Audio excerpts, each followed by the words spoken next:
Scope of a variable. Two వాల్యూస్కి addition perform చేద్దాం. a=3, b=5. Print a+b. 8 print అయింది. కోడ్ని ఇంకొంచెం ఎక్స్టెండ్ చేద్దాం. ab వాల్యూస్ సపరేట్గా ప్రింట్ చేద్దాం.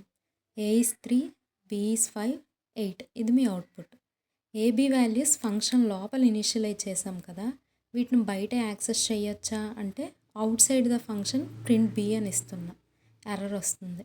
ఎందుకంటే మనం variables with in the function initialise చేసాం. సో వాటి స్కోప్ ఫంక్షన్ లోపల మాత్రమే. లేదు కంప్లీట్ ప్రోగ్రాంలో ఎక్కడైనా వాడదామంటే ఫంక్షన్ బయట ఇనిషియలైజ్ చేయాలి. a=3, b=5 గ్లోబల్గా ఇనిషియలైజ్ చేసాం కదా, ఇప్పుడు ఈ వేరియబుల్స్ ఫంక్షన్ బయట కూడా యూజ్ చేయొచ్చు. వీటినే గ్లోబల్ వేరియబుల్స్ అంటాం.